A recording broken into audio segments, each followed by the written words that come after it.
Hi, I'm Rika S. Legaspi, and for today's video, I will be talking about the basic assumptions of Erich Fromm. So, ang most basic assumption po ni Erich Fromm is that the individual personality can be understood in a light of human history. So, based po kay Fromm in 1947, he believed that the human, unlike the other animals, had been torn away from their prehistoric union with the nature. Sabi niya po dito, wala na daw pong powerful instinct to adapt to a changing world. Instead, we have an acquired capacity to reason a condition that he called it as the human dilemma. So, sabi po ni Fromm na na-experience daw po ng mga tao ang basic dilemma because we have become separated from the nature, and yet we have the capacity to be aware of ourselves as isolated beings. So, Fromm referred to this as essential dichotomies because they are rooted in the people's very existence. Humans cannot do away with these essential dichotomies.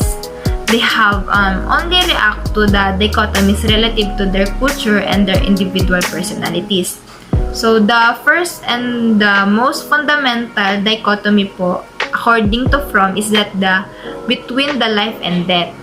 The second essential dichotomy is that the human are capable of conceptualizing the goal of complete self-realization, but we also aware that the life is too short and to reach our goals. And the third and the last is that the essential dichotomies is that the people are ultimately alone, yet we cannot tolerate isolation. So, hi guys, welcome to our vlog, and in this vlog, I'm going to talk about Erich Fromm's take about the human needs and the burden of freedom. So, let's get right into it. So, let's talk about the first one, which is human needs. Human needs as animals. Humans are motivated by such physiological needs as hunger, sex, and safety. But they can never resolve their dilemma by satisfying these animal needs. Only the distinct human needs can move people toward a reunion with the natural world. And these existential needs have emerged during the evolution of human culture.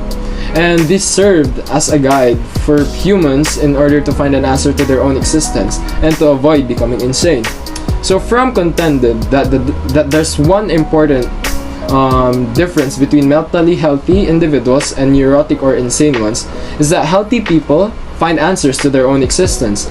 In other words, these individuals are better able to find ways of reuniting to the world by productively solving the 5 distinctively human needs, which are relatedness, transcendence, rootedness, a sense of identity, and a frame of orientation.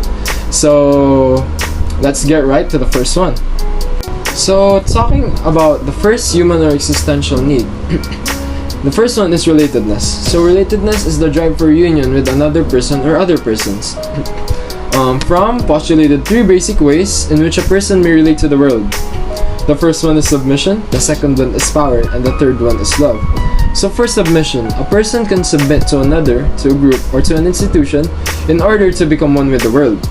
In this way, he transcends the separateness of his individual existence by becoming part of somebody or something bigger than himself, and experiences his identity in connection with the power to which he has submitted.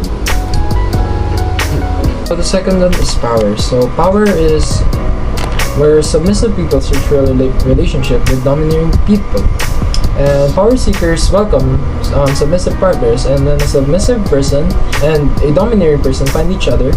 They frequently establish a symbiotic relationship, and this is the one where it is satisfying for both partners.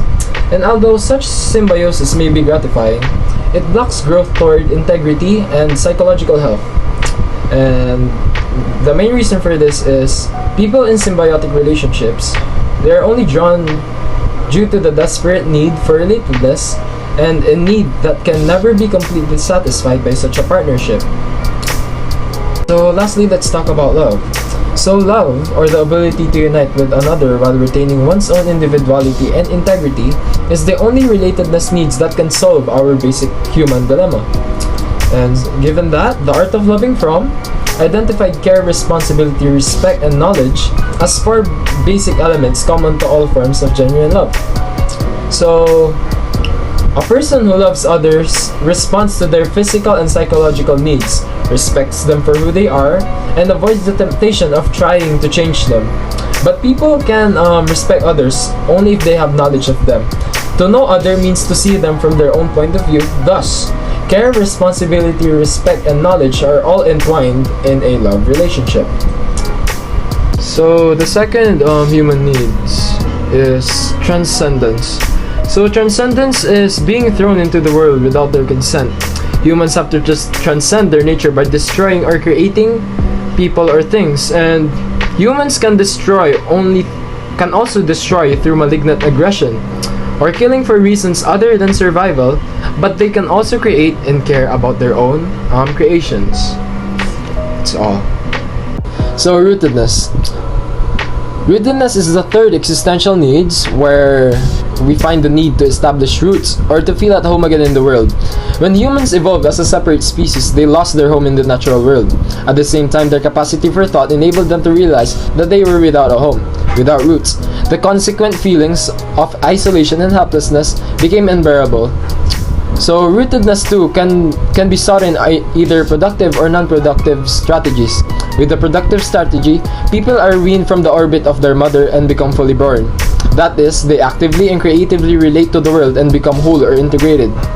This new tie to the natural world confers security and reestablishes a sense of belongingness and rootedness.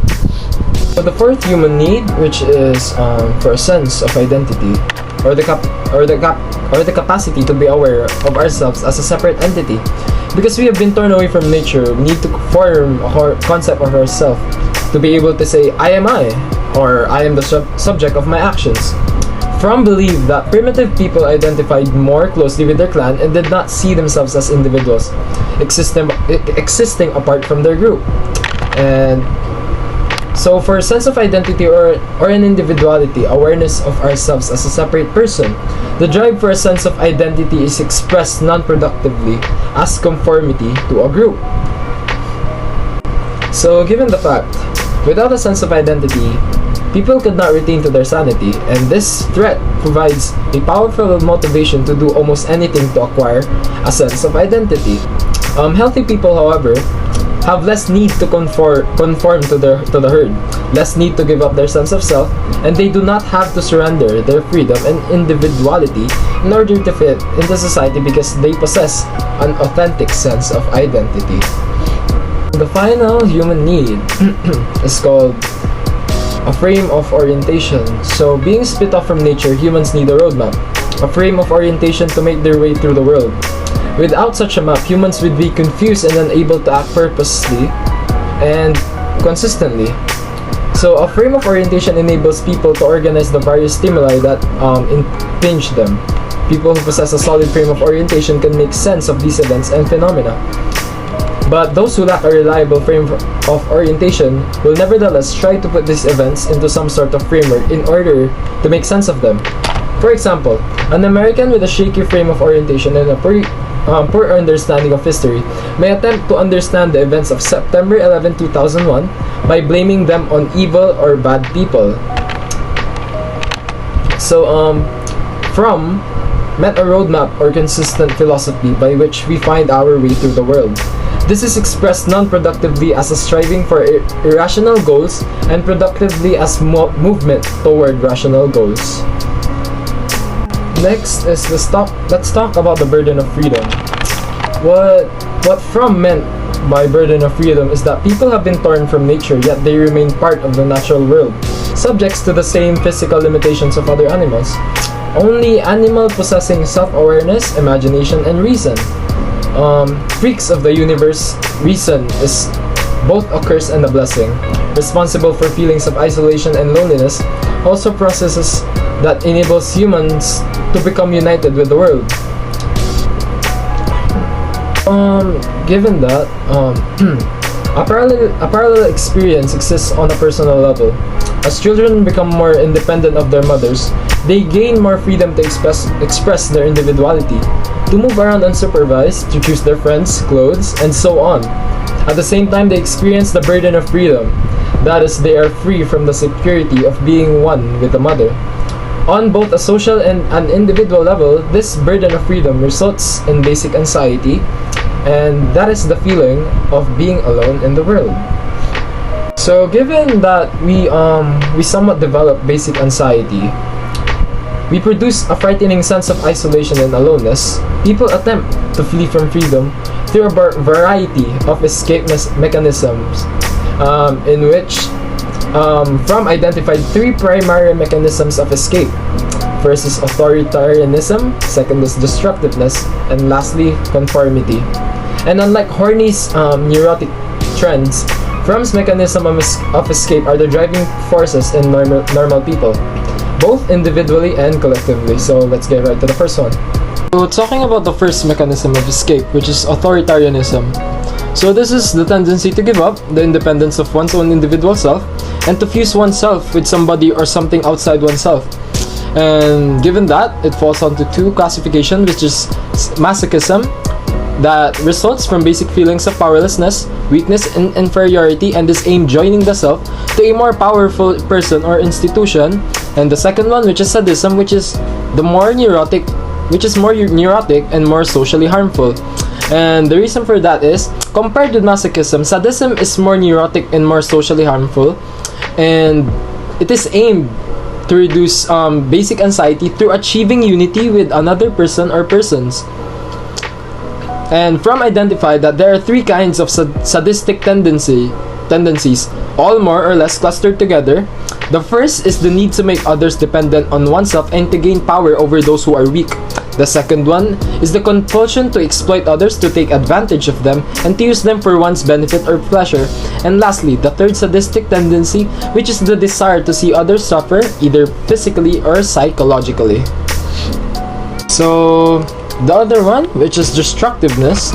So, like authoritarianism, destructiveness, it is rooted in the feelings of aloneness, isolation, and powerlessness. But unlike sadism and masochism, however, destructiveness does not depend on a continuous relationship with another person. Rather, it seeks to do away with other people. And the third one, which is conformity, it is the people who conform and try to escape from a sense of aloneness and isolation by giving up their individuality and becoming whatever other people desire them to be. So, people in the modern world are free from many external books and are free to act according to their will. But at the same time, they do not know what they want, think, or feel. They conform like automatons to an anonymous authority and adopt a self that is not authentic. And the more they conform, the more powerless they feel, and the more powerless they feel, the more they must conform. So people can break this cycle of conformity and powerlessness only by achieving self-realization or positive freedom. That's all, thank you. Lastly, positive freedom. So positive freedom is the emergence of political and economic freedom and does not lead inevitably to the bondage of isolation and powerlessness. A person can be free and not alone, critical and yet not filled with doubts, independent and yet an integral part of mankind. And people can attain this kind of freedom called positive freedom by a spontaneous and full expression of both their rational and their emotional potentialities. Spontaneous activity is frequently seen in small children and in artists who have little or no tendency to conform to whatever others want them to be, and they act according to their basic natures and not according to conventional rules. And positive freedom represents a successful solution to the human dilemma of being part of the natural world and yet separate from it. So it basically tells us that it is the capacity for spontaneous relationship to man in nature, a relationship that connects an individual with the world without eliminating his own individuality. So that's all about my that's all about positive freedom. Thank you for listening and have a good day. So, ngayong araw na to, di naman ako ganun ka-busy. Naglalaro na lang ako ng Axie and nag-video ako to share about the topic of Erich Fromm's, which is the character orientation. And the character orientation daw is how people relate to the world by acquiring and using things and by relating to self and others. And they can do so either non-productively or productively. He also identified the severe personality type as a non-productive because they enable people to avoid assuming true responsibilities for their action and prevent productive and the personal growth. Let's begin to the non-productive orientation. The non-productive orientation is they receive the satisfaction from the outside factors, and thus they passively wait for others to provide them with things that they need. For example, they want someone to provide them with love and attention. That's the example of the non-productive orientation. There are 4 productive personality orientation. The first one is the receptive orientation. The second one is qualitative orientation. Third is the hoarding orientation, and the marketing orientation is the last. The first one is the receptive orientation. This receptive orientation is have no choice but to accept their role and never fight for change or betterment. It also described a passive and compliant personality type, such as personality is it characterized as receptively orientated. Receptive characters is her receptive character led to a first impression that she was a very soft-spoken and manipulative. Exploitative orientation is are aggressive and self-centered and typically engaged in an act coercion, that practice of persuading to someone to do something by using force of threats. And plagiarism is the practice of taking someone else's work or ideas and passing them off as one's own. Ito yung ang pinaka-example dito sa exploitative character is the plagiarism, which is yung kukuha ka ng others work, which is ipapasa mo siya in your own work. It is the example of exploitative. And the hoarding type or the hoarding characters. It is the fight to retain what they have and are always seeking to acquire more. People with hoarding character, this is a personally difficulty getting rid of parting with possession. And due to perceived need to save the items, attempt to part with possession create considerable distress and lead to decision to save them. Ito yung pagkatabi mo ng mga bagay na kahit di naman ganun ka-importante, pero hindi mo alam kung bakit na itatabi mo. Para sinasabi ng iba na yung sa candy, yung balat ng candy, yung bibigyan ka ng candy, tapos ikikip mo siya, ganon, yung mga ganon. And the last one is the marketing character. It sells everything, especially their own image. So marketing character naman, yung nagsisell ka ng everything, especially your own image, ganon.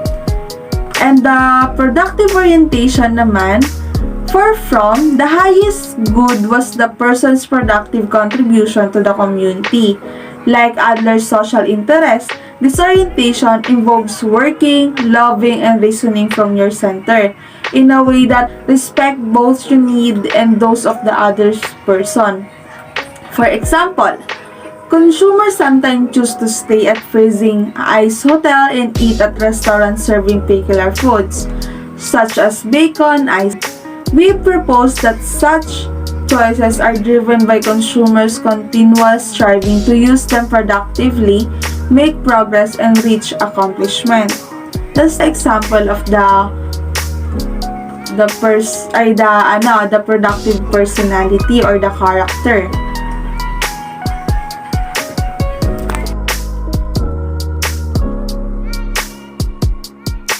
The personality disorder naman is that personality disorder is a held that psychologically disturbed people are incapable of love and have failed to establish union with others.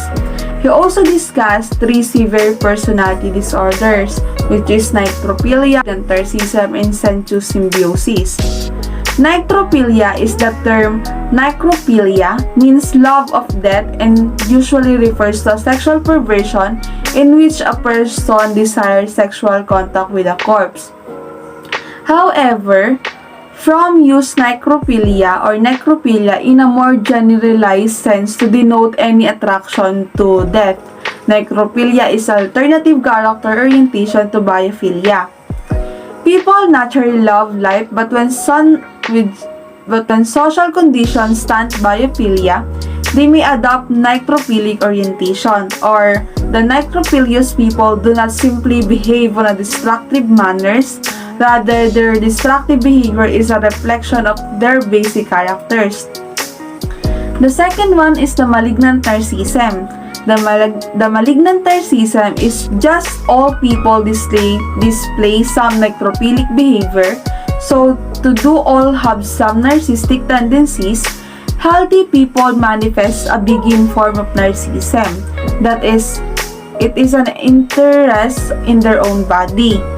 However, in its malignant form, narcissism impedes the perception of reality so that everything belonging to a narcissistic person is highly valued and everything belonging to another person is devalued. The third one is sensuous symbiosis, a third pathological orientation or an extreme dependence on the mother or mother surrogate. Incestuous symbiosis is an exaggerated form of more common and more begin to mother fixation. Men with a mother fixation needs a woman to care for them, dote on them, and admire them. They feel somewhat anxious and depressed with their needs are not fulfilled. This condition is also relatively normal and does not greatly interfere with their daily lives. Some pathological individuals possess all 3 personality disorder.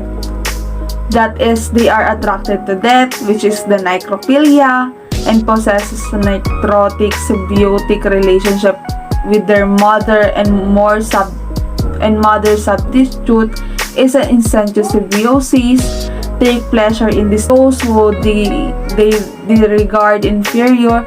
It is a malignant narcissism, and such people form with Fromm called that syndromes of decay. He contrasted that pathological people with those who are marked by the syndromes of growth, which is made of the opposite qualities, namely biophilia, love, and positive freedom. Thank you. So ngayon naman po, ang pag-uusapan natin is the psychotherapy of Erich Fromm, which is the experiential psychotherapy. So from the very name of this therapy, it gives us some clues or insights into what it is all about. And it's all about from the experiences of a human person. This lies in the particular of here and now experience. In experiential therapy, the here and now experience involves some action, movement, activity, as opposed to the traditional speech-based psychotherapy.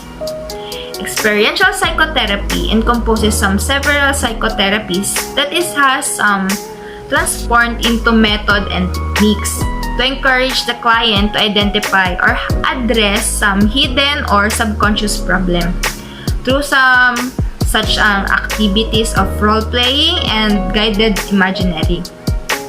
The psychotherapies, together with the client, analyzes the restructures or unlock some activities, resources, helping the client to regain their senses and values, heal trauma, and integrate experiences. Experiential psychotherapy adapts to the client, trying to by means and create any method to help them overcome difficulties, discover themselves, and restructure those parts of bringing pain. One of the many benefits of this experiential psychotherapy is that the experiences and activities that make up of the core of the process provided opportunities for the psychotherapists to observe clients in situation when they are not focused on the therapy. The best description of this experiment or this experiential psychotherapy is given by Yolanda Mitrofan in 1999. The experiential psychotherapist puts in the foreground of his concern the experience of emotion and the expression of present experience. His basic principle is that the here and now experience, which allows him to raise awareness of his own perception, emotion, thoughts, and experiences. By acquiring self-consciousness, that the person will be able to attune with the meaning of his or her internal and external world, and to the perfect themselves through the self-structuring. So yun guys, ngayon nandito ako to explain the Erich Fromm methods of investigation. Habang yun, dinadraw ko si Erich Fromm. Actually, gagawin ko siyang scribble drawing at may pattern na ako. Yan, may pattern na ako. Gagawin ko na lang siyang scribble. Gugurahan ko na lang siya. Yan. Fromm's method of investigation. Fromm gathered data on human personality from many sources, including psychotherapy, cultural anthropology, and psychohistory. In this section, we look briefly at his anthropological study of life in a Mexican village, that his psychobiographical analysis of Adolf Hitler. Fromm method of investigation is same as with Jung. He also studied many fields. They also studied the social character in a Mexican village. He found out that marketing character is not present here since capitalism was not yet heavily influenced by capitalism. The researchers did find evidence for several other character types, the most common of which was the non-productive receptive type. The second most frequently found personality type was the productive hoarding character. The third character orientation is the non-productive exploitative. In general, Fromm and Macoby, 1970, reported a remarkable similarity between character orientations in this Mexican village and the theoretical orientations Fromm had suggested some year earlier. This anthropological study, of course, cannot be considered a confirmation of Fromm's theory. As one of the study's principal investigators, Fromm may simply have found what he had expected to find. This is a psychohistorical study of Hitler. Psychohistory of Hitler. According to Fromm, Hitler is the embodiment of syndrome decay, based on Freud conception. Fromm examined historical documents in order to sketch a psychological portrait of a prominent person, a technique called psychohistory or psychobiography. However, the psychoanalysis of Freud is still somehow different from this because psychoanalysis look only to early childhood for clues to adult personality. Fromm believed that each stage of development is important and that nothing in Hitler's early life bent him inevitably toward to syndrome of decay. Necrophilia encompasses a person's complete personality, not just their behavior. As was the case with Hitler, after gaining control, he ordered that his opponent not only submit, but also be exterminated. His necrophilia manifested itself in his obsession for demolishing buildings and towns in his order to kill defective individuals in his ennui and in the mass murder of millions of Jews. Malignant narcissism was another characteristic Hitler possessed. He was just concerned with himself, his ambitions, and his philosophy. His belief in a thousand-year reach demonstrate an exaggerated feeling of self-importance. He didn't care about anyone until they were willing to help him.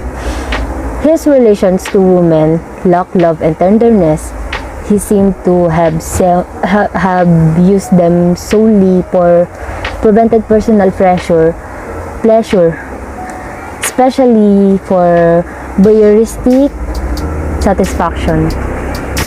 According to Fromm's interpretation, Hitler had an incestuous symbiosis shown by his intense attachment to the Germanic race rather than his biological mother.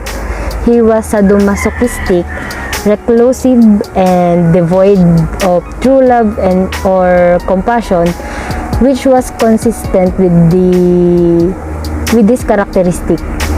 All of these qualities, according to Fromm, did not render Hitler insane. They did, however, make him sick and dangerous man. Any interpretation that would distort Hitler's picture by depriving him of his humanity would only strengthen the inclination to be blind to the prospective Hitler until they wore horns.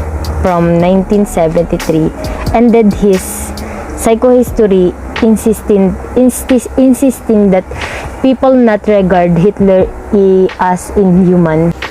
This is Erich Fromm related research. Related research, although Erich Fromm's writings are stimulating and insightful, his ideas have produced very little empirical research. One relatively recent research is the marketing character, who Fromm described as people who see themselves as commodities to be bought and sold. They believe that their personal value resides outside themselves and that they must constantly conform to the wishes of others. Schaum, Saunders, and Don Munro developed the Saunders Consumer Orientation Index as CEOI to assess from marketing character. This index consists of 35 items thought to underlie the marketing character included. It doesn't matter what something costs as long as it looks good. Other people's opinion are very important to me. The best thing having a job is the money it provides. If I'm feeling sad, I go shopping. High scores on the SEO indicate a strong marketing orientation that Saunders and Munro that the SEO had high retest reliability and was uncorrelated to the Marlow-Crown social desirability scale. They also found significant correlations between Australian college students' scores on the SEOI and a number of the negative attitude and behaviors. That is, students with a strong marketing orientation tended to be anxious, depressed, authoritarian, angry, and confirming. This finding suggestion that the SEOI demonstrate convergent validity because it is one of several scales that converge to yield similar results. Saunders and Munro also found their satisfaction and behavior such as biophilia, love of life, and environmentalism. Taking care of one's environment. In other words, scores on the SEOI diverge from scores on scales assumed to measure something quite different from a marketing orientation. Thus, people who score high on the marketing orientation SCOI are more likely to score high on depression, anger, and anxiety, as well as authoritarianism and conform. Finally, the researchers find discriminate validity of their index by demonstrating that different groups of participants had significantly different scores on the SCOI, more especially to the compared SCOI scores of college students with those of residents of Crystal Water Permaculture Village, a utopian-like community where people live by 3 ethical principles. 1. Caring for the people of environmentalism. 2. Caring the people or providing access to those resources necessary for life. And 3. Setting limits to population and to consumption. Saunders and Monroe assumed that the residents of Crystal Water who had volunteered to live a simple life would score very differently from college students are meshed in a marketing-oriented society. As expected, the students score high and that the Crystal Water residents on each of the 35 SCOI items and significantly higher on 32 of these items because SCO high scores discriminated between marketing-oriented students and a group of ecology-concerned residents. The authors concluded that there had discriminate validity. This research supports Fromm's contention that viewing people as commodities to the bought and sold is a psychological defense that masks emotional and psychological conflict. Saunders argued that one reason for this connection that be that consumed objects lose their value very quickly, and if our self-esteem and self-worth are tied to these objects, then self-worth either drop over time or we continue to buy new things. These arguments essentially the same one from made in 1947. Saunders also compared scores on the SCOI to other personality traits such as the Rorschach value survey to see if these two instruments would produce similar results among Australian students. As predicted, Saunders found that a score on the SCOI increased student rank as less important such qualities as freedom, inner harmony, equality, and self-respect. Similarly, Saunders and Monroe gave the SCOI plus the measure of individuals and collectivism to a group of psychology students. As expected, students who scored high on the SCOI tended to accept the notion that people are not equal and that rank has its privilege. In other words, people with a strong marketing orientation seem to believe that the goals of individuals are more important than those of the community. In summary, research suggests that people scoring high on a measure of Fromm's marketing character tend to be more angry, depressed, and anxious than people who score low on that scale. In addition, marketing characters tend to assume the inequality among people and the value competition over cooperation. Yan. At tapos na din yung drawing ko na yan si Erich Fromm.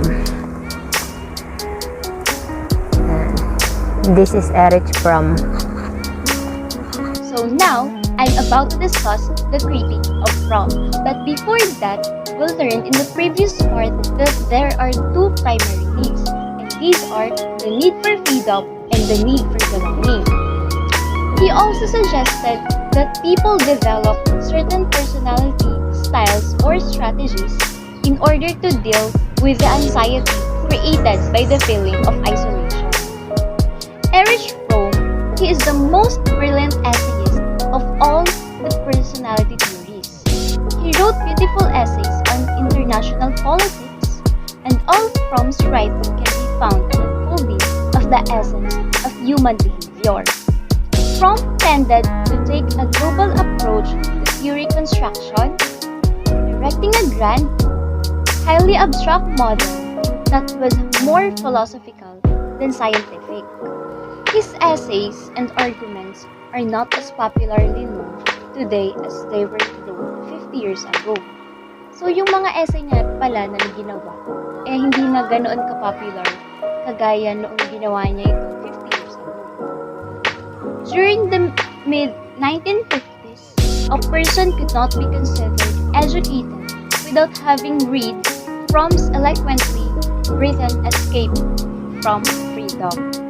So, doon pala, hindi mo masasabing educated ang tao kung hindi nila nababasa yung essay ni Fromm na Escape from Freedom. So, grabe yung impact ng mga ginawa niya sa mga tao noon. So, doon sa mga ginawa na books during mid-1950s, ang pinaka-familiar ako is yung The Art of Loving. Pero naisip ko lang, paano kung nabuhay ako noong mid-1950s? Tapos, ang alam ko is yung The Art of Loving. Ibig sabihin, baka hindi ako ma-consider na educated people? Sakit. Charot. So, Fromm books are seldom required reading on college campuses. So, ayun, ngayon, seldom din na lang na babasa yung mga books na nagawa. And there's more. From a scientific perspective, Fromm's idea rate the 6 criteria of a useful theory. 1. Fromm's relatively imprecise terms have rendered his ideas difficult to operationalize and therefore somewhat immune to being generators of research. 2. Fromm's theory is too philosophical to be either plausible or verifiable. 3. The breadth of Fromm's theory enables it to organize and explain much of what is known about human personality. 4. As a guide to action, the chief value of Fromm's writings is to stimulate readers to think productively. 5. Fromm's views are internally consistent in the sense that a single theme runs throughout his writings. And 6. Because Fromm was reluctant to abandon earlier concepts or to relate them precisely to his later ideas, his theory lacks simplicity and unity. For the reason, he rates Fromm's theory low on the criteria of parsimony. Okay. So, ayun. Ang sabi nga na, yung theory ni Fromm is too philosophical. Kaya hindi siya ma-identify either plausible or verifiable. At saka, ang sabi pa is yung kanyang theory lack of simplicity and unity. Kaya, ang nangyari, na-rate nila yung theory ni Fromm as low on the criteria of parsimony. Ngayon, dito naman tayo sa concept of humanity. Concept of humanity. Erich Fromm emphasized the difference between humans and other animals. He believed that the essential nature of humans rests on their unique experiencing of being in nature and subject to its laws, and simultaneously transcending nature. Only humans are aware of themselves and their existence, dagdag pa niya. Fromm's view of humanity is summed up in his definition of the species. So the human species can be defined as the primate who emerged at the point of evolution where instinctive determinism had reached a minimum and the development of the brain a maximum. Lacking the capacity is to act by command of instincts while possessing the capacity of self-awareness, reasons, and imaginations. The human species needed a frame of orientation and an object of devotion in order to survive. Human survival has been paid for by the price of basic anxiety, loneliness, and powerlessness. People have faced fundamental problems. So, meron din na yung every human merong hinaharap na same problem, fundamental problem na how to escape from feeling of isolation and find unity with the nature and with other people. So, yun, bawat tao talaga is nararanasan Deng! At ito pa ha, at ito pa. Fromm was both pessimistic and optimistic. Pessimistic because he had a negative attitude toward the modern capitalism. It is responsible for most people feeling isolated and alone while clinging to the illusion of independence and freedom. Modern capitalism is parang ito yung nagtutulak sa atin para maramdaman natin yung feeling isolated and alone. And Fromm is optimistic also because he was hopeful enough to believe that some people will achieve reunion and will therefore realize their human potential. So, yung kanina is pessimistic. So, ngayon naman, parang at the end of the day, marirealize pa rin natin na mahahanap or makikita natin yung potential natin as a